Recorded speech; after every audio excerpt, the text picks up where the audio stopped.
Fique à vontade e deixa Deus te usar em nome de Jesus. Obrigado.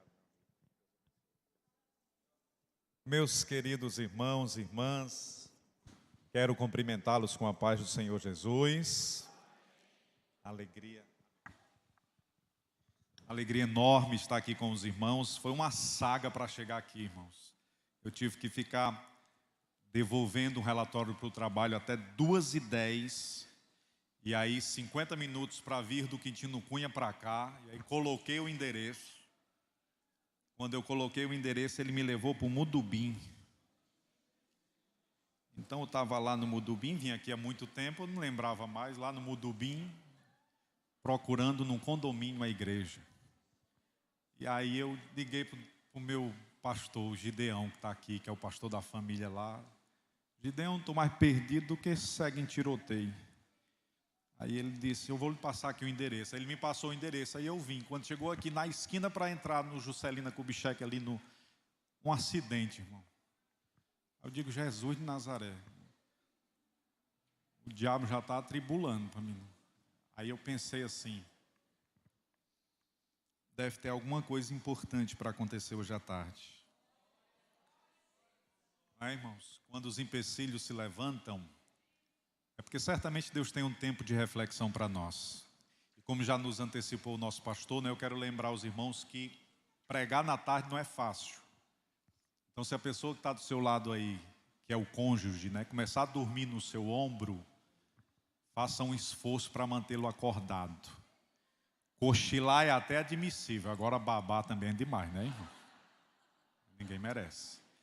Vamos abrir a palavra de Deus, estudar a Escritura, voltar ao encontro de casais, aos encontros de casais. É um sonho, né, irmãos? Eu confesso que esta é uma missão que nós estamos imbricados e envolvidos há muito tempo. E quando eu penso em encontro de casais parado, como foi no tempo da pandemia, me dava um certo saudosismo. Então voltar aqui a falar com os irmãos é uma bênção. Enquanto os irmãos abrem a palavra, eu quero fazer um convite. Peço licença ao nosso pastor. Nós teremos um encontro de casais também ali na Expedicionários, a semelhança deste. No segundo fim de semana de novembro, no sábado à noite, o pastor Carlinhos Queiroz estará pregando a palavra. Domingo manhã, o pastor Ozean. E domingo noite, o reverendo Vitor Breno. Então será um tempo muito especial. A inscrição custa apenas R$20, que é um valor simbólico para a gente comprar um mimo para os casais. No sábado à noite é que tem inscrição. Nos outros 2 momentos não tem inscrição. Desejando participar, o nosso Ministério da Família está aqui. Os irmãos fiquem à vontade. Vamos à palavra do Senhor. Eu queria pedir-lhes que abrissem a palavra no Evangelho segundo escreveu Lucas, capítulo de número 10. Nós vamos ler um texto muito, muito precioso, muito conhecido da comunidade. E cremos que o Espírito de Deus, em sua graça e misericórdia, tem uma palavra a nós. Ele vai gestar em nós e gerar em nós um tempo de reflexão. Lucas, capítulo de número 10, a partir do versículo 37. Quem já achou, diga amém. Quem não encontrou, diga espere por mim. Tá certo. Vamos ler? E respondendo Jesus disse, descia um homem de Jerusalém para Jericó, e caiu nas mãos dos salteadores, os quais o despojaram e espancando-o se retiraram e deixando-o meio morto. Ocasionalmente descia pelo mesmo caminho um certo sacerdote, vendo-o, passou de largo. De igual modo também um levita, chegando àquele lugar e vendo-o, passou de largo. Mas um samaritano que ia de viagem, chegou ao pé dele e vendo-o, moveu-se de íntima compaixão. Aproximando-se, atou-lhe as feridas e deitou azeite e vinho e pondo-o sobre o seu animal, levou para uma estalagem e cuidou dele. E partindo no outro dia, levou para uma estalagem e cuidou dele. Partindo no outro dia, tirou 2 dinheiros e deu-os ao hospedeiro e disse-lhe, cuida dele. Tudo o que demais gastares eu te pagarei quando voltar. Qual, pois, destes 3 te parece o que foi o próximo daquele que caiu nas mãos dos salteadores? Essa é a pergunta feita por Jesus. Pai, eu li a tua palavra e ela é vida em nós. Cremos sim que o Senhor continua falando. Cremos sim que nós estamos diante da tua igreja, diante de casais que é o eixo que move, o eixo que estabiliza e que estabelece a saúde da sociedade. Ó Deus, abençoe-nos nesta tarde, em nome do Teu Filho Jesus Cristo. Essa palavra, ela é comumente utilizada em cultos evangelísticos, e sempre que pensamos sobre a parábola do samaritano, nós temos a intenção de pensar sobre a igreja como um instrumento que ajuda, que auxilia, que acolhe e que cuida. Mas eu quero convidar os irmãos a uma reflexão a partir desse texto que nos faz pensar sobre 3 filosofias de vida. E sem dúvida isso que está registrado nesse texto vai afetar de alguma forma a nossa história. Você tem 3 filosofias de vida nesse texto, e foram tantos os livros escritos a partir desta parábola, foram tantas as histórias construídas a partir dessa parábola, e eu quero pedir que os irmãos atentem, porque eu quero crer que o Espírito de Deus vai comunicar a casais verdades importantes nessa noite a partir desta palavra. Você tem uma primeira filosofia que é a filosofia do salteador. O salteador é aquele que chega, despoja, espanca e abandona. É isso que acontece. A segunda filosofia de vida é a filosofia do sacerdote levita, que não está tão interessado com a dor do outro, com o problema do outro, mas passa de largo. Enquanto que o salteador olha para o homem e diz: o que é teu pode ser meu. O sacerdote e o levita olha para ele e diz: o que é teu tem que ser teu, e o que é meu, você vive a tua dor e eu sigo a minha jornada. Eu não tenho nada a ver com o que te aconteceu, porque não fui eu quem imprimi esse sofrimento na sua vida. Mas aí você tem uma terceira filosofia, que é a filosofia do sumo sacerdote, ou do bom samaritano, porque ele é uma figura do sumo sacerdote, ele é uma figura do Cristo. E esse bom samaritano, que é até estranho você unir a palavra bom a samaritano, isso no ouvido de um judeu deve soar de forma muito estranha. Mas Jesus diz que o samaritano, que era um povo considerado combustível para o inferno pelos judeus, cães, é um povo que tem sensibilidade de perceber as coisas. E a Bíblia diz que o bom samaritano então apresenta uma outra filosofia. A filosofia de vida do bom samaritano é a seguinte: o que é teu e o que é meu pode ser teu. Então ele para, ele se aproxima, ele se desconecta da sua agenda, ele acolhe o sofrido, ele ata suas feridas, ele dá a ele vinho e leite, ele coloca sobre a sua cavalgadura, ele leva uma estalagem, ele paga a dívida, ele deixa naquele lugar, ele retorna para cuidar. Então são 3 filosofias de possibilidades. São 3 escolhas que nós podemos ter. E quando falamos sobre relacionamento, nós estamos de alguma forma envolvidos nestas 3 possibilidades. O meu casamento pode ser a primeira filosofia. Pode ser a filosofia de alguém que chega apenas preocupado com o que o outro tem. Inclusive eu justifico a ausência da minha esposa, da minha Cíntia. Ela não pôde estar, nós temos uma outra agenda à tarde, ela foi cuidar dessa agenda, colher essa agenda, e por isso nós estamos aqui. Mas gostaria muito que a Cíntia tivesse. Nós temos logo mais à noite um outro evento que é Sobreviver, e terminando Sobreviver nós vamos para um outro congresso de jovens. Então hoje o dia está bem difícil, bem corrido, mas a gente vai terminar vivo em nome de Jesus.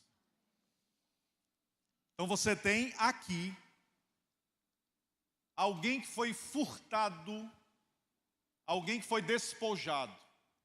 E aí você começa a pensar, como alguém pode ser furtado? O pastor escolhe esse tema, né, reverendo Demetrios, que é um dos bons pregadores do nosso estado. Aí que você escolhe um texto desse para falar sobre casais. O que tem a ver alguém que rouba o outro com o meu casamento? Se eu nunca furtei, se eu nunca despojei nada da esposa, Se a esposa nunca despojou nada do marido. Que sentido tem pensar esse texto? Mas será que só existe um tipo de furto? Será que quando nós estamos olhando e observando e percebendo o cônjuge como alguém que existe para suprir as minhas necessidades, isso não é um tipo de furto? Será que quando eu estou olhando para minha esposa, entendendo que todo o esforço dela deve ser concentrado em me fazer feliz, em pavimentar um caminho de alegria para mim, será que eu não estou sendo alguém que despoja? Será que não existem pessoas que estão aqui nesta tarde que foram furtadas e furtados a vida toda? Gente impedido de ser quem eles realmente são. Gente despojada. Gente que funciona como instrumento de cama e mesa. Pastor, a palavra está dura, o senhor nem começou. Vamos apertar o parafuso aí, viu? Se me serve na cama, está cumprindo sua missão. Se me serve na mesa, está cumprindo sua missão. Só que Deus não pensou isso. Não é instrumento de cama, mesa e banho. Deus não pensou em um despojando e furtando o outro. Deus pensou em um completando o outro, complementando o outro, tornando o outro maior, tornando o outro melhor, tornando o outro capaz. Às vezes o esposo tira tanto da esposa que não sobra nada dela. E quando você conversa com a irmã, tudo que a irmã tem é dele. Ela fala do jeito dele, ela pensa do jeito dele. Ela não tem diálogo próprio, ela não tem jeito próprio, porque ele consumiu tudo que ela é. Às vezes a irmã sufoca tanto o marido que ele pensa como ela, existe como ela. É o sacrifício da individualidade, isso é um grande problema. Nessa primeira filosofia de vida, a filosofia do salteador, nós temos pessoas que são despojadas, são roubadas, mas nós temos também pessoas que sofrem um elemento mais difícil, que é o elemento do espancamento. Pastor, o senhor está dizendo que existe violência física? Aqui não. Existem diversas formas de violência, irmãos. Inclusive eu gosto da Lei Maria da Penha, li ela há poucos dias que nós estávamos pregando no culto voltado para as mulheres. Eu gosto da Lei Maria da Penha porque ela fala sobre violência física, violência patrimonial. A esposa trabalha e o marido obriga que ela deposite todo o dinheiro na conta dele. Violência emocional, violência psicológica, a violência do nada dizer, a violência do silêncio, a violência da solidão, a violência do desprezo sexual, do abandono. São tantas as violências. Quando pensamos violência, nós pensamos sobre alguém que desfere um golpe sobre outra pessoa. Mas quando Deus pensa em violência, Deus está pensando no que você está fazendo com esta pessoa que Deus colocou do seu lado para você cuidar dela e para que ela cuide de você.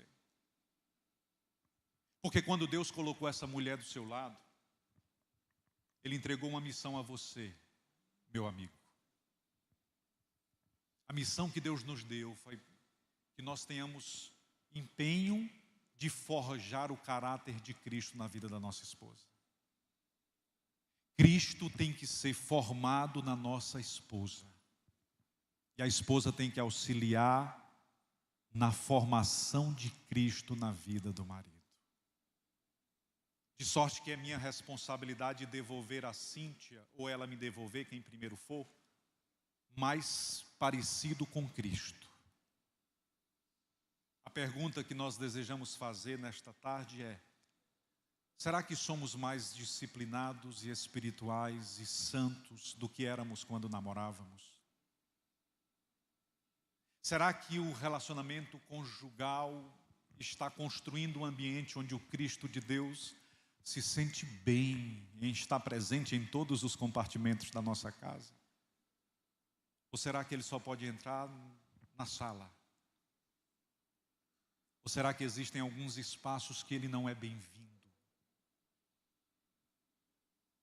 Precisa perguntar. Precisa refletir sobre isso. Então, primeiro ele despoja. Segundo, ele espanca. E terceiro, ele abandona. Ele esquece. Ele deixa do lado, meio morto.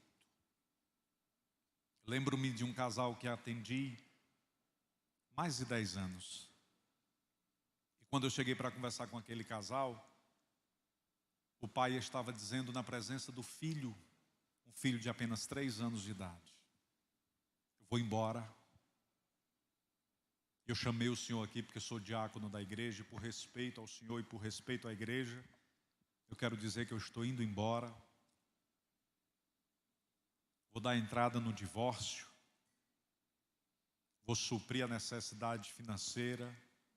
Vou cuidar da casa. Mas não quero mais saber dessa casa. Se você vai permanecer aqui, cuidando do seu filho, você vai ver o seu filho e diz: não, vou para outro estado. Essa missão agora passa a ser dela. E aí eu disse para ele: olha, queira Deus que o seu filho encontre vida, porque dificilmente ele encontrará. Ele vai olhar para Deus e a visão de Deus dele será uma visão profundamente ofuscada. Porque quando crianças nós não temos o entendimento desse Deus imaterial, que se revela a partir da metafísica. Quando criança, conhecemos a Deus a partir da relação com o nosso pai. E se o meu pai me abandona aos 3 anos de idade, isso afeta a minha relação com Deus. Porque eu não quero um Deus que me abandone. E por que eu estou dizendo isso? Porque quando tomamos determinadas decisões na vida, e talvez essa palavra tenha endereço para apenas uma pessoa, que com muito esforço veio para este congresso, para essa festa, para esse encontro, e veio dizendo ao cônjuge que era a última possibilidade, pois o Espírito de Deus vai tratar com você nessa tarde, e o Espírito de Deus deseja dizer para você que o desejo do teu coração não é o desejo do coração do teu Deus, que o Senhor deseja trazer restauração, vida e graça, e que esta decisão que estás pronto a tomar não afetará apenas a tua vida e a tua história, mas afetará o futuro dos teus filhos, e tens responsabilidade sobre o futuro dos teus. Tomar a decisão de ser uma bênção para a vida da esposa é tomar a decisão de ser uma bênção no futuro dos nossos filhos. Por isso é tão sério. Por isso há um peso que pesa sobre nós. Por isso casar não é tomar uma decisão de agora ter experiências sexuais. Casar é assumir um compromisso com Deus, de dar continuidade na trajetória bíblica. Casar é inaugurar uma casa onde o Cristo de Deus será o habitante desta casa. Casar é plantar no bairro um lugar onde uma agência de Deus vai se instaurar. E quem entrar naquela casa saberá que Jesus ressuscitou dentre os mortos. É essa a nossa missão. É algo muito mais profundo. Porque nenhuma boa decisão que eu tome afeta apenas a mim mesmo. Quando eu tomo uma boa decisão, isso reverbera na minha casa, na minha esposa e na vida da minha família. Da mesma forma, nenhuma decisão perversa que eu tome afeta apenas a mim mesmo. Se eu decido me prostituir e trair a minha esposa, eu estou convidando a morte para todos os ambientes que habito. Pastor, esse negócio está na Bíblia? Bem cedo. Quando Caim matou Abel, a morte ficou na terra. Quando Deus falou com Caim, disse: a terra está clamando. Porque o que você fez, Caim, afetou a terra. Os espinhos nasceram por causa da decisão de Adão. Existe uma conexão entre aquilo que tu serás diante de Deus e aquilo que o teu filho será diante de Deus. Pastor, isso é bênção hereditária? Não, irmãos. Não estou construindo doutrinas. Nem estou falando sobre maldição ou bênção hereditária. Eu estou falando sobre plantar e ter a consciência que você vai colher. Eu estou falando sobre escolher hoje ser uma bênção para a sua esposa, para que a tua vida seja abençoada e para que os teus filhos cresçam com a sensação de que há esperança na família. São inúmeros os jovens e adolescentes que entram no gabinete pastoral, Reverendo Demétrios, dizendo: eu não quero mais casar, ou eu não quero casar. Eu não acredito na instituição do casamento. Mas por que um jovem que não tem experiência alguma com casamento não acredita na instituição do casamento? É porque o belo casamento expresso na comunidade dos pais não é o mesmo belo casamento expresso na intimidade do lar. Os nossos filhos desejarão casar quando eles encontrarem esperança no nosso casamento. Um dia nós estávamos conversando, eu gostei muito da resposta de uma irmã. Tem umas irmãs assim que nós estávamos conversando sobre o marido morrer. Eu acho muito interessante, né? Não, e se o marido morrer? Aí a minha disse logo assim: eu não caso mais não. Eu disse para ela: minha filha, eu tenho uma impressão de que você fica chorando com um olho e já olhando assim com o outro. Eu disse: não, de jeito nenhum, caso não. Aí a outra: eu também não. Aí a outra: eu também não. E ficou todo mundo naquela discussão. Eu achei muito legal. Uma irmã, ela disse assim: pastor, pois eu casava. Então não demorava muito não.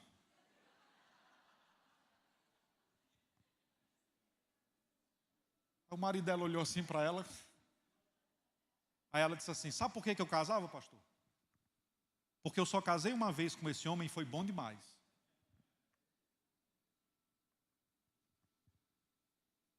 Foi tão bom o casamento que se ele morrer eu caso de novo. Pronto. Não é uma outra perspectiva? Não é uma outra visão? E a gente começa a pensar sobre isso. Porque é bom estar casado. Agora é um desafio enorme. E é um desafio gigante, por quê? Porque são dois espaços que estão se encontrando. São dois espaços de liberdade que estão se encontrando. E eu tenho o meu ciclo de liberdade. A Cíntia tem o ciclo de liberdade dela. E esses dois espaços precisam conviver juntos. E convivência não é fácil, irmãos. Eu agora me lembrei que um dia eu estava na igreja elogiando a minha sogra. Eu estava dizendo que minha sogra é uma santa, mulher maravilhosa, e que eu gosto muito dela. E quando terminou, um diácono chegou para mim e disse: pastor, como é que eu faço para amar minha sogra como o senhor ama a sua? Aí eu disse: onde é que sua sogra mora? Ele disse: eu moro embaixo e ela em cima. Aí eu disse: a minha mora no Aracati. Só vem uma vez a cada 3 meses e ainda traz peixe. Aí ele disse: é assim mesmo, pastor? Eu digo: é, mas a melhor notícia é que ela só fica um dia. Pronto, é só para fazer um exame. Aí volta, porque ele é pastor no interior e tem que voltar logo. Então tem sogra melhor do que a minha, irmão? Não tem. É uma santa. Glória a Jesus. Deu vontade de falar em língua estranha. Eu penso na minha sogra assim. E aí esse diácono disse: pastor, e o que é que eu faço? Eu disse: mande a sua para Aracati. Resolve o seu problema. Conviver é um desafio enorme. Dallas Willard diz assim: as pessoas com quem não convivemos são as mais lindas pessoas do universo. E é, irmão. É sim. Você escuta um pregador e diz: rapaz, pregador interessante. Você só escuta ele uma vez. Vai conversar com o Gideão, com o irmão Rogério, irmão, que me escuta todo dia. Diz, acaba aí é muito atribulado. Porque é assim, conviver não é fácil. Conviver não é simples. Estar casado com alguém, gente, você imagine um ser que gosta de briga, de carro, de corrida, de esporte, de a coisa totalmente. Aí um outro ser que gosta da delicadeza, do espaço poético, não estou com isso dizendo que toda mulher naturalmente gosta disso e que todo homem naturalmente é esse homem mais robusto, mas o que eu estou dizendo é que comumente é assim. Aí você coloca essas duas pessoas debaixo de um mesmo teto e fazer esse negócio dar certo, só Deus. É muita diferença. E eu fico muito preocupado quando eu encontro casais dizendo assim, pastor, pois a gente não briga, lá em casa a gente nunca teve uma discussão. Pensa um negócio legal, lá em casa a gente convive assim. Zygmunt Bauman diz que casamento são duas pessoas estranhas tomando a decisão diária de viver uma jornada agradável. Casamento são duas pessoas estranhas tomando uma decisão diária de viver uma jornada agradável. Isso é casamento. Opa, eu ia derramar na água. Deu certo. Vou sair de perto que eu estou. Então isso é casamento. Casamento é esse espaço. Casamento não anula quem eu sou. Casamento não anula quem a Cíntia é. Casamento inclui Danilson e Cíntia e nós somos potencializados para realizar aquilo que Deus quer. É um ato sinérgico quando duas potências se unem e então cumprem um propósito e um projeto de Deus. Mas eu tenho os meus gostos, a Cíntia os delas. Eu tenho os meus autores, a Cíntia os delas. Eu tenho as minhas músicas, a Cíntia os delas. Eu tenho a minha intimidade, a Cíntia dela. Khalil Gibran, o poeta do amor, para mim o mais extraordinário escritor sobre casais que existiu. Khalil Gibran diz que o casamento é como cordas de um violão. Cada corda tem uma nota e cada corda tem um tom. Eles estão no mesmo violão. O casamento é assim. São duas cordas distintas produzindo tons e sons distintos e notas distintas, mas que escolheram estar no mesmo violão. Se permitir ser afinado pelo Santo Espírito de Deus, as diferenças vão produzir música para a glória do nome de Jesus. Porque uma corda não é semelhante à outra, meu amigo Demétrios.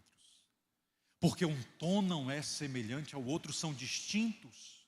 Mas é exatamente essa distinção quem produz musicalidade. Gibran diz que um casamento é como colunas de um templo, cada uma distante e diferente da outra, mas ambas trabalhando para o sustentáculo de uma mesma estrutura. Portanto, eu sou diferente da minha Cíntia é diferente de mim, mas nós nos unimos para construir o caráter de Jesus na vida do Arthur e da Milena, que são os nossos filhos. E aí a nossa missão colunar se torna uma só. Então eu não estou aqui dizendo, irmãos, que nós temos que ser violentos. Eu não estou aqui dizendo que nós temos que despojar o outro. Eu não estou aqui dizendo que a gente tem que abandonar o outro. O que eu estou dizendo é que a gente tem que permitir que o outro tenha um contraponto. Que o outro tenha voz. Deixa eu ler aqui na íntegra para os irmãos, na íntegra. Esther Perel é uma terapeuta que cuida de casais há mais de 50 anos. Ela escreveu diversos textos e eu pincei isso aqui para trazer para os irmãos. Nunca discordar pode ser o sepultamento da relação. Porque nós somos diferentes. E veja a preciosidade dessa escrita. Casal que se desentende é obrigado a escutar o contraponto incessantemente. Casal que se entende em tudo pensa que conhece o seu par. Adivinha? Não escuta e fala pelo outro. Ele já diz assim, vi agora aqui, casal de amigos. Ele já diz assim, a minha esposa é assim. Não, minha esposa não quer isso aí não. Não, mas a pergunta é para ela. Não, mas eu já conheço. Não, mas ela nem falou, mas pensou. Eu sei até o que ela pensa. Casal com temperamento antagônico entra em disputa de atenção e não desiste de seduzir e de se surpreender. Casal com afinidades elevadas custa perceber a insatisfação do outro. São tão amigos que não percebe que o outro está desanimado. Casal com diferenças gritantes pede desculpas e se prontifica em reparar o erro. Casal que age por identificação não espera frustração e não perdoa com facilidade. Casal que discute a relação aumenta o contato e a intensidade sexual. Os irmãos estão lembrando aí daquele dia que os nervos estavam à flor da pele e terminou em avivamento. Não estão lembrando? Quem riu é porque já aconteceu. Os lençóis que falem. Eita Nazareno, mistério, né? Então, casal que discute a relação aumenta o contato e a intensidade sexual. Agora eu achei esse final aqui terrivelmente verdadeiro. Casal que não se aborrece desemboca em amizade assexuada. São tão amigos que não têm mais desejo sexual. O outro já não mais desperta curiosidade ou prazer. A conveniência entre os opostos é superior em termos de cuidado do que a conveniência entre os iguais. E veja como ela conclui: o apocalipse eminente gera salvação, o paraíso previsível gera acomodação. O meu casamento é um paraíso. A gente nem briga, nem fala, nem respira.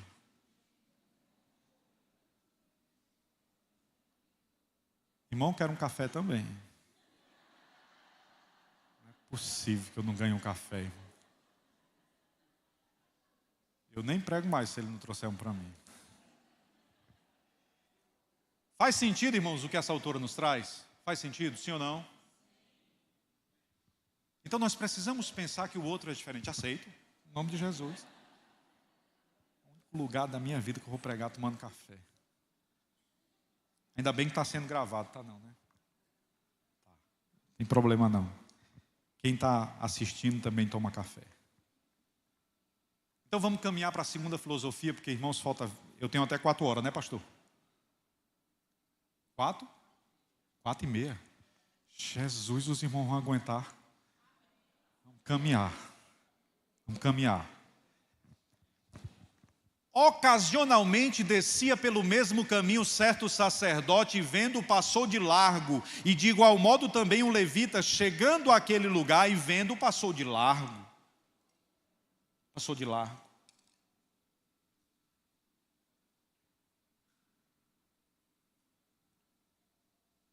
Sacerdotes e levitas iam para Jerusalém e eram inúmeros o número de sacerdotes e levitas que participavam de escalas culticas em Jerusalém. Então eles iam para participar de sua escala, como eram centenas de sacerdotes, a escala às vezes era mensal. Como não era possível morar em Jerusalém, eles habitavam em Jericó e eles trabalhavam em Jerusalém. Nós estamos falando de uma via íngreme. Era uma via extremamente perigosa.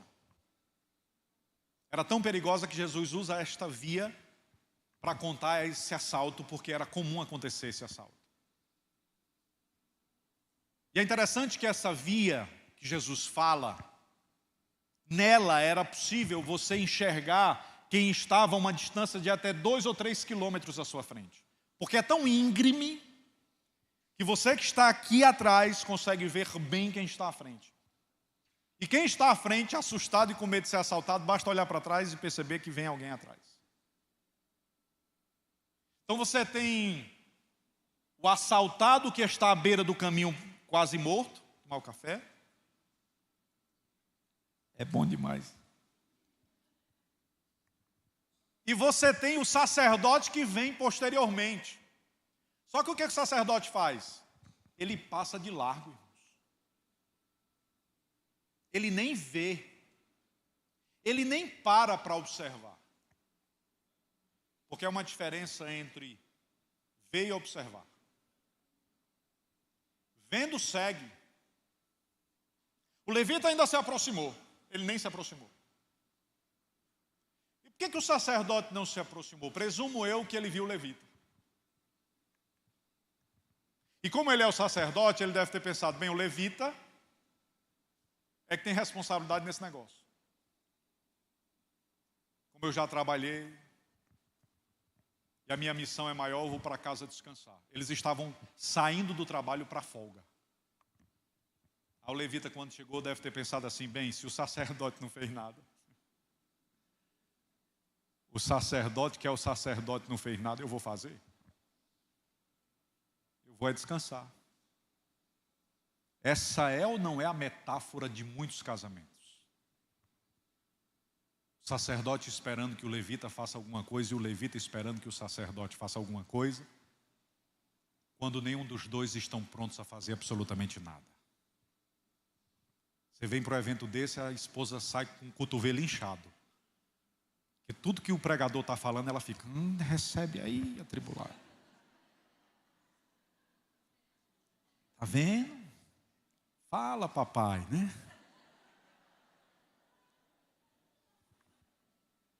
Pega uma pá e fica jogando para o outro, né? Eu aconselho você a pegar uma enxada e puxar para você, viu? Porque o problema daquele homem foi porque o sacerdote não escolheu assumir sua missão e cuidar do que estava morrendo. O problema daquele homem foi porque o levita não entendeu a sua missão e escolheu cuidar do que estava morrendo. Porque enquanto você for sacerdote e levita que passa de largo, existe um relacionamento morrendo. E às vezes a relação está agonizando, esperando que o sacerdote assuma a sua posição e convide Jesus o Nazareno para a festa, para transformar água em vinho e trazer novos tempos e nova esperança para a relação. Só que a gente vai passando de largo. A gente vai postergando uma decisão que já deveríamos ter tomado há muito tempo atrás. A gente vai adiando o diálogo. Quantos são os diálogos adiados? Quantas são as reflexões silenciadas? Pastor, porque o senhor não tem ideia de como é o meu tempo. Eu não tenho tempo. Eu não consigo parar. Eu não tenho possibilidade de sentar com a esposa e traçar um diálogo, porque a minha vida é perturbada, é tão corrida, e aí a gente vai adiando, a gente vai postergando. A gente precisa conversar, irmãos. Precisa conversar francamente. Há quanto tempo você não conversa com a sua esposa? Pastor, eu falei hoje de manhã a gente tomou café junto. A gente, inclusive, depois do café, se organizou e foi fazer um exercíciozinho juntos. A gente caminhou na praça. Inclusive, na hora do almoço, a gente saiu para um lugarzinho lá, a gente convidou os pais, eles vieram, a gente comeu junto. Depois do almoço, a gente descansou na mesma cama. Pastor, você sabe que essa agenda frenética, você cria uma agenda frenética porque você está evitando o óbvio. A real necessidade é de você parar, meu irmão. É de você parar, minha irmã.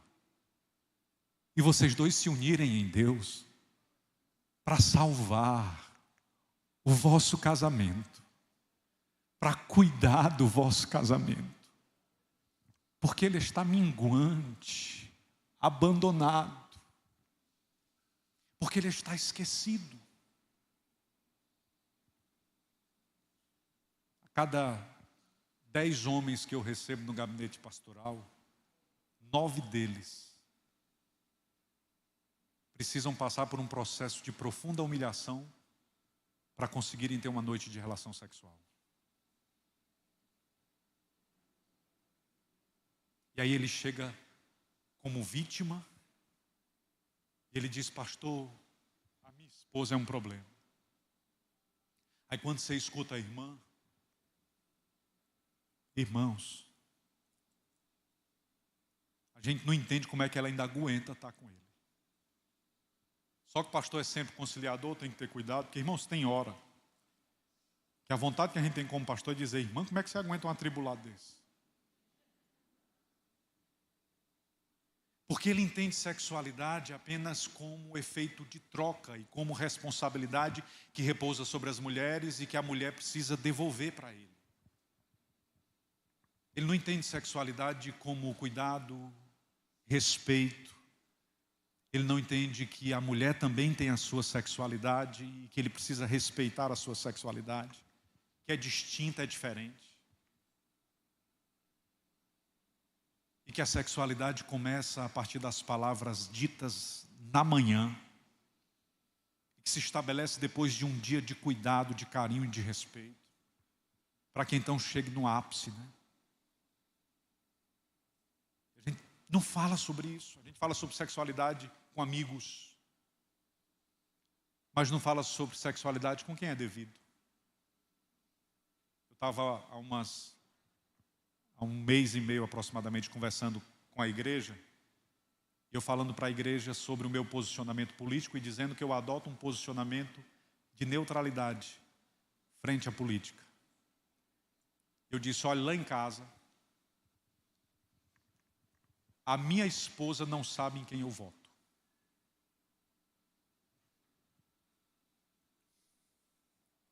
E aí eu disse: olha, irmãos, deixa eu explicar uma coisa. Existem coisas que eu digo para minha esposa que são segredos da minha alma. Por exemplo, quando eu sou tentado. Quando eu passo por uma tentação no trabalho, eu chego de noite e eu digo: me ajude, minha filha. Porque hoje a menina nem era muito bonita, mas eu achei ela bonita.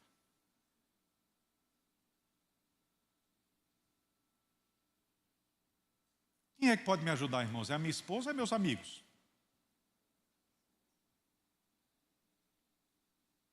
Eu me lembro de um pastor que, essa história eu até já devo ter contado em algum seminário, que eu sempre conto, eu me lembrei dela agora.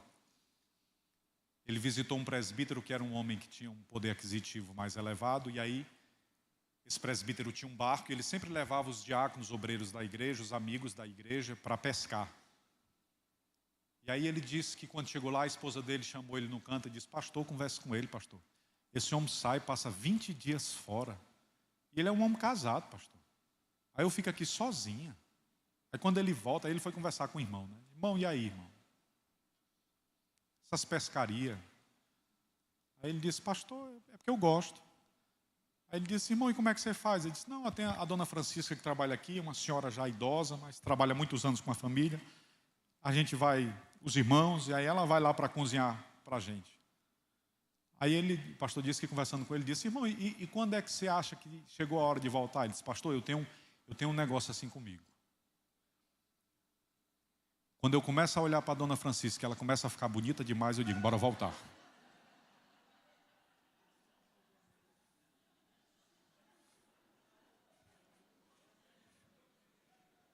Porque, pastor, depois de um tempo, até a dona Francisca fica bonita. Aí ele pega o barco e volta ligeiro. Então, meu irmão, quando a dona Francisca for bonita demais, converse com a sua esposa em nome de Jesus.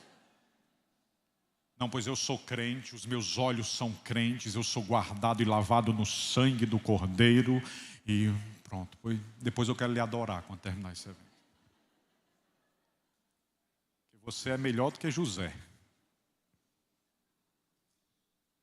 O N. Cordeiro foi pregar, e era um pastor em uma cidade dos Estados Unidos, e foi pregar no Havaí.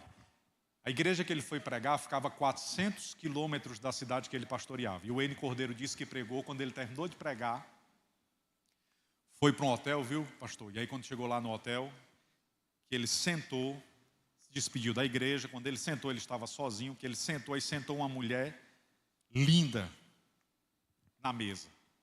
Aí a mulher sentou e disse assim: nesse hotel o senhor só dorme só se quiser. Aí ele olhou para a mulher, viu que não tinha ninguém no restaurante do hotel. Estava a 400 quilômetros da cidade que pastoreava. Ninguém sabia nem que ele era pastor naquele hotel.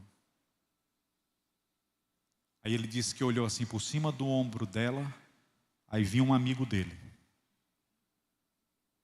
Aí o amigo dele olhou para ele e saiu correndo. Aí ele disse que ainda estava na metade da janta, só fez, olhou para ela, não disse nada, se levantou e saiu correndo.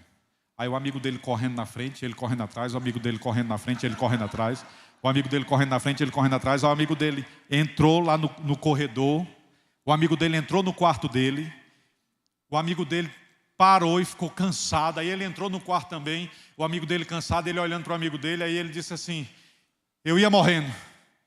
Aí o outro disse, eu vi. Aí ele disse, José do Egito, se eu não corro contigo, eu tinha morrido, camarada. José correu para a gente correr também, viu, irmão? Agora tem irmão que numa hora dessa começa a olhar para Sansão. Misericórdia. Se numa hora dessa Sansão for o seu modelo, a morte será a sua irmã. E o inferno possivelmente será o seu destino. Mas se José for o seu modelo, o Senhor vai te dar graça e o Senhor vai te dar vitória e vai te fortalecer para o dia de amanhã.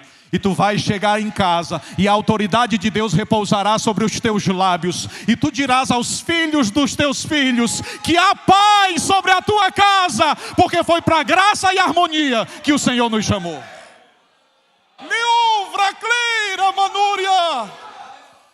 Seja glorificado o nome do nosso Deus para sempre. Porque é muito importante que nós honremos a esposa que Deus nos deu. É muito importante. Ah, pastor, eu estou namorando.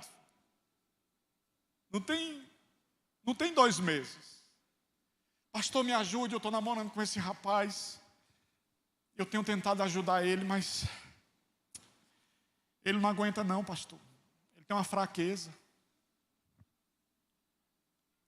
Vocês estão quanto tempo de namoro? 2 meses. Aí eu disse, pois deixei ele, minha filha. Aí ele, como é, pastor? O senhor está mandando ela me deixar? Eu digo, não, estou só dando um conselho. Mandando não, ela que vai escolher. Mas por que, pastor? Diz que esse meu filho não é santo agora, não vai ser quando envelhecer. Vai se transformar num idoso profano. Porque santidade não tem nada a ver com maturidade de idade. Santidade tem a ver com decisão. Eu conheço jovem e adolescente que é mais santo do que homens idosos. Mais tementes a Deus que homens idosos. Mas o Espírito de Deus está ministrando ao seu coração. Você sabe o que é que o Espírito de Deus está ministrando ao seu coração? Já daria tempo para você ter se convertido. Já daria tempo para você ter entendido o quanto o amor de Deus é extraordinariamente desenvolvido e direcionado à sua vida, porque Ele continua te amando, continua cuidando de você, Ele te trouxe até aqui, e Ele deseja restaurar a tua casa, trabalhar no teu coração e inundar a tua família de esperança. Ora, se na juventude eu não escolho por Deus, por que eu vou escolher quando me tornar adulto? O conto da fada, né? O conto de fadas é a ideia de que quando casa melhora. Não, pastor, é só casar melhora o bichinho. Casa. Você sabe qual é o nosso problema, irmãos? E aí a gente está aqui num seminário de casais e eu estou transformando numa doutrina, os irmãos me ajudem. A gente departamentalizou as coisas. A gente só é sacerdote. Talvez, irmãos, essa palavra seja só para um casal, você sabia disso? A gente só é levita. A gente não entende que o que a gente faz aqui no templo, o que a gente faz para Deus só tem sentido se a nossa casa for abençoada. Viramos autômatos. Gente que passa a semana trabalhando no templo em Jerusalém para abençoar pessoas, mas quando passa por um desprezado e abandonado e assaltado, esquece. Ora, eu já cumpri a minha missão, eu já cumpri a minha agenda, eu já dirigi o culto. Não tem nada a ver com o que está acontecendo com esse moço. Isso não é problema meu. Ora, mas eu sou sacerdote para as pessoas. Eu sou pastor para a Cíntia. Se a Cíntia não aprovar as minhas palavras e se eu não for uma bênção para minha esposa, eu serei uma maldição em Expedicionários. Eu serei uma maldição hoje à tarde. Porque eu não existo para ser pastor de igreja, eu existo para ser pastor da minha esposa.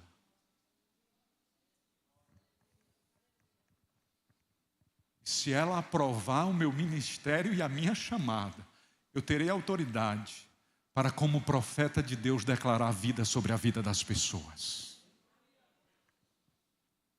Mas se a Cíntia reprovar, eu posso usar impostação de voz, teologia profunda, psicologia reversa, qualquer que seja a ferramenta, não transforma vidas. O que transforma a vida é gente caminhando com Deus. O que vai transformar a vida do teu filho é a tua escolha de amar, de honrar e de caminhar com o teu Deus. É isso. Quando eu sou só sacerdote, eu só cuido das coisas e não das pessoas. Quando eu sou só levita, eu cuido das coisas e não das pessoas. Por isso que Deus, quando fala com Elias lá no Monte Carmelo, Deus diz assim: dá uma ajustada no altar, camarada. Aí ele ajusta o altar. Organiza as pedras, ele organiza. Ele pega cântaros e cântaros de água e ele coloca sobre o altar. Sabe o que é que Deus faz? Deus manda um fogo e consome tudo aquilo que estava entre Deus e Elias. Você sabe o que Deus está dizendo para Elias? Se eu tirar a estrutura, o que é que sobra? Tu me conhece mesmo, Elias, ou tu só conhece a estrutura?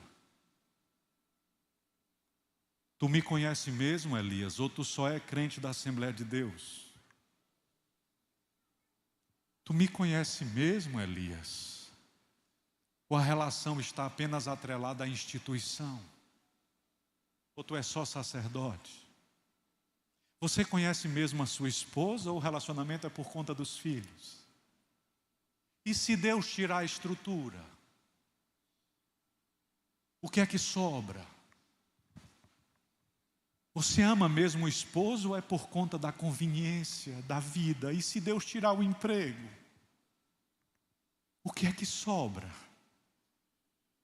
O relacionamento é de verdade, de fato ou de direito, ou é de conveniência? E se Deus mexer na estrutura, o que é que sobra? Se sobrar só você e ela, o que é que Deus vai encontrar? Oh, Deus vai encontrar graça, Deus vai encontrar amor, Deus vai encontrar perdão, Deus vai encontrar misericórdia, Deus vai encontrar restauração, Deus vai encontrar vida nova, porque Ele é o Senhor, Ele é o Senhor. O Senhor vai mexer nas nossas estruturas e sabe o que é que vai sobrar? Só o nosso amor. Eu não esqueço, irmãos. O casal perdeu a filha com 3 anos. Complicação cerebral, a criança morreu. Com 21 anos, o outro filho foi acometido por um câncer. Aí eu fui pastorear essa família.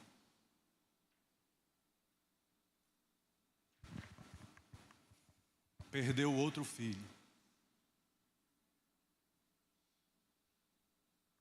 2 filhos.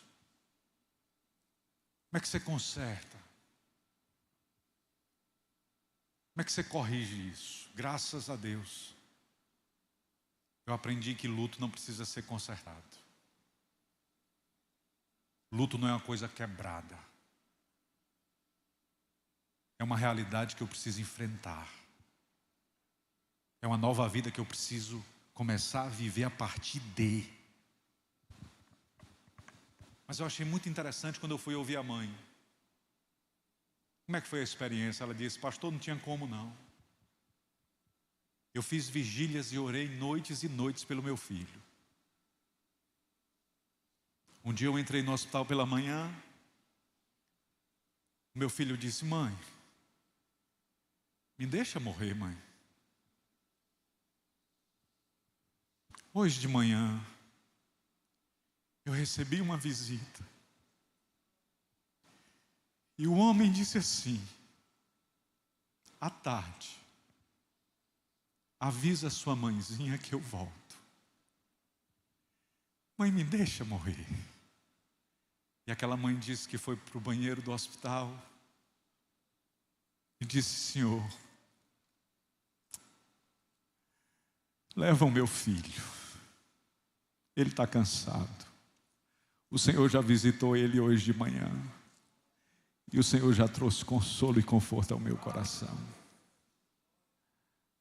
3 horas da tarde ele partiu.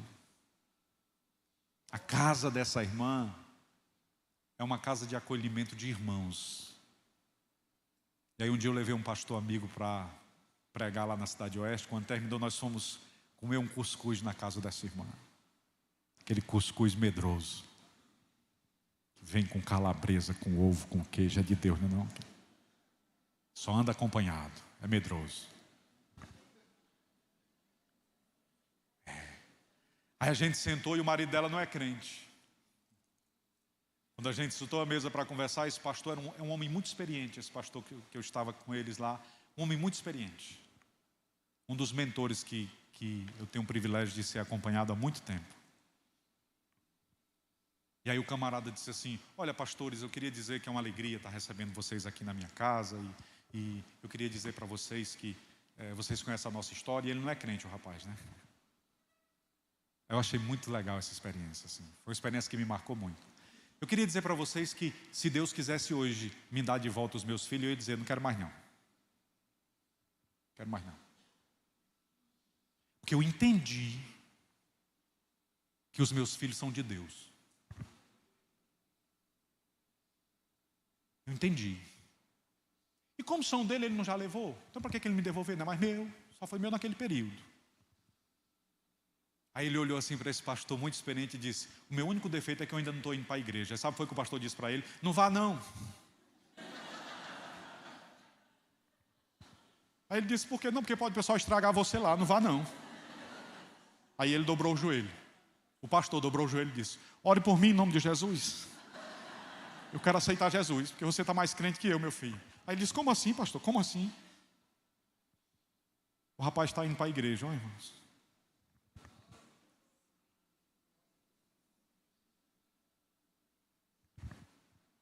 Foi o sofrimento que marcou a vida desse moço. E Deus tirou todas as estruturas da vida. Sabe o que sobrou? Ele e ela. Poucos casais são tão profundos quanto aquele. Eu vou caminhar longamente com a minha esposa, eu não vou viver a profundidade do casamento daquele casal. Irmão, você sabe que é você chegar lá, e quando você chega ele está bem, e ela destruída, derrubada. No dia que ele está bem, ela está destruída. Aí no outro dia você chega, aí ele está derrubado, e ela está bem. E o Espírito Santo vai regulando a existência. O Espírito Santo vai soprando paz sobre a vida deles, e um vai cuidando do outro e cuidando do outro. E é possível até viver a perca de um filho. Porque não é lógico, não é natural. É antinatural perder um filho, irmãos. Mas é possível por causa do casamento. Está claro, irmãos, isso? Vamos caminhar. Eu tenho até 4h30, mas eu vou falar só mais 10 minutinhos, irmãos, eu prometo. Mas um samaritano que ia de viagem chegou ao pé dele e vendo, moveu-se de íntima compaixão e aproximando-se, atou-lhe as feridas, deitou-lhes azeite e vinho e pondo sobre o animal, levou para uma estalagem. Primeiro ele se move de íntima compaixão. O sacerdote e o levita estavam de folga, indo para casa descansar. Ele estava subindo para Jerusalém a trabalho. Ele estava tão ocupado que ele não pôde ficar na estalagem. Mas estando ocupado, ele sacrifica o seu tempo pelo outro. Qual o tempo que você está dedicando à sua esposa, meu irmão? Qual o tempo que você está dedicando ao seu esposo, minha irmã? É o que sobra. Será que a gente passa mais tempo atualizando as redes sociais do que dialogando com o nosso cônjuge? Pensar sobre isso, irmãos. Quando Jesus diz que bem-aventurado é aquele que dá a vida pelo outro, dar a vida é dar o tempo, não é morrer pelo outro. Porque a vida é tempo. A coisa mais importante que você tem na sua vida é o seu tempo. Você pode ter muito dinheiro, uma conta bancária gorda, você pode ter uma aposentadoria que te garanta firmeza financeira, você pode ter uma porção de coisas, mas se você só tem um mês de vida, rico não é quem tem tudo, rico é quem aproveita cada minuto. E tem gente que só tem um mês de vida, mas tem mais vida de gente que tem 20 anos. Porque vive cada segundo desse mês. E a gente não perde a vida quando a gente morre. A gente perde a vida quando a gente torna insignificante a nossa existência. Que nós possamos partir para estar com o Senhor, mortos ou arrebatados. Mas que nós tenhamos vivenciado uma experiência profunda de amor neste mundo.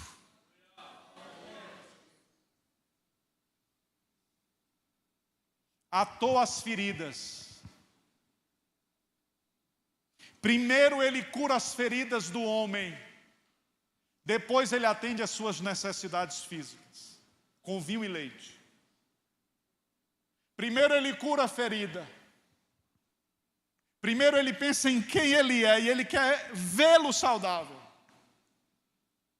E só depois ele cuida de suas necessidades básicas. Às vezes nós trocamos isso, né, irmãos? A gente cuida da necessidade básica, mas não percebe que existe uma ferida aberta. A gente abastece a despensa, mas não percebe que a alma está abatida. Aí é preciso ter um encontro de casal para o Espírito de Deus lembrar que o Senhor te deu azeite. E o Senhor te deu autoridade. O Senhor te deu tempo. O Senhor te deu essa tarde. E o Senhor te dá o privilégio e a oportunidade de sarar as feridas da tua esposa nesta tarde. De sarar as feridas do teu marido nesta tarde. És tu, profeta e a sacerdotisa, que cuidará um do outro. E por meio deste cuidado, a vida e a bênção de Deus se instaurará. Bendito seja o nome de Jesus. Pondo sobre o animal. E aqui é um ponto importante. Porque aquele homem se permitiu ser carregado. Irmãos, situação difícil não é ser assaltado. Irmãos, quem aqui já foi assaltado? Quem já foi assaltado? Jesus de Nazaré. Meu Jesus. Quem nunca foi assaltado, irmão? Jesus, é menor o número. Eu fui 2 vezes. Então estou na frente, ó. Grande coisa. Da segunda vez eu joguei o celular para o ladrão, ele disse: compra um celular que presta. Me devolveu. Era um Siemens da empresa. Aí me devolveu. Ainda levei um carão. O difícil não é ser assaltado. É ruim. Sofrer algum tipo de violência é danoso, é terrível. Mas existe um estágio ainda mais profundo, e esse texto nos convida a essa reflexão. Gente que foi furtada, despojada, assaltada, violentada, mas que não se permite ser carregado. Gente que prefere estar no lugar de sofrimento, se vitimizando. É um dano muito maior. Se permitir ser carregado. Levai as cargas uns dos outros. Isso também vale para o casamento. Tem dias que é o marido que carrega a esposa no colo. Tem dias que é a esposa que carrega o marido no colo.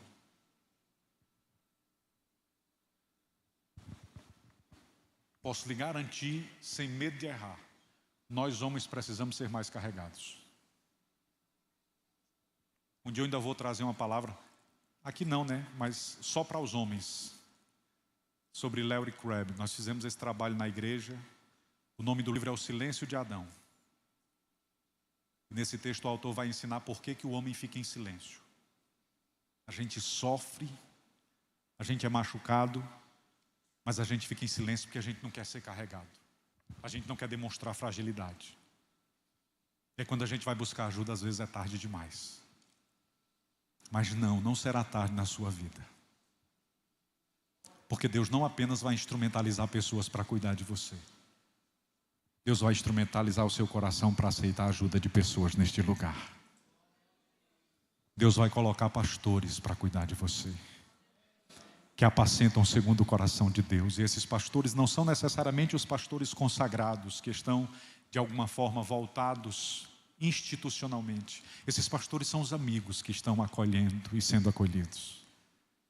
Quando mais cedo eu disse que o Gideão era meu pastor, eu não estava citando uma metáfora sem sentido. Eles são meus pastores, porque eu sou pastoreado por eles e os pastoreio. Nós temos um núcleo de amizade, uma relação de grupos de aproximadamente uns 8 casais, que a gente precisa se reunir para se pastorear. E naquela mesa eu não preciso ser pastor, porque é cansativo demais você ter que ser pastor toda hora. É cansativo demais você ser um estraga-prazeres. Está todo mundo falando uma brincadeira, todo mundo rindo, aí você chega, o pessoal, Salmo 91 é maravilhoso, acho lindo. Como Jesus olhou para aquela mulher samaritana, tremendo. Você ouviu, pastor? Aleluia. Só muda até a voz. Você passa a ser um estraga-prazeres cósmico. E se eu não tenho um relacionamento de verdade, quem é que vai me amparar? E se eu não tenho amigos para falar das minhas fragilidades, com quem eu vou conversar? Porque a vida nos açoita, irmãos. Porque viver é um desafio constante. E a gente precisa ter maturidade para pedir ajuda, para pedir auxílio e dizer, olha, eu preciso ser carregado, eu preciso que você me ajude em nome de Jesus. Porque isso aqui é um hospital. E tem gente em todos os estágios possíveis, mas tem gente aqui para ajudar também. Glória a Deus por isso. E aí eu concluo a ministração dizendo que o bom samaritano, que é a figura do sumo sacerdote, que é a figura do Cristo, chegou na estalagem, pagou 2 dinheiros. Quando ele pagou 2 dinheiros, ele devolveu a dignidade que o salteador furtou. Quando ele desceu da cavalgadura e colocou o homem na cavalgadura, ele devolveu a humilhação que o levita e o sumo sacerdote fizeram com ele.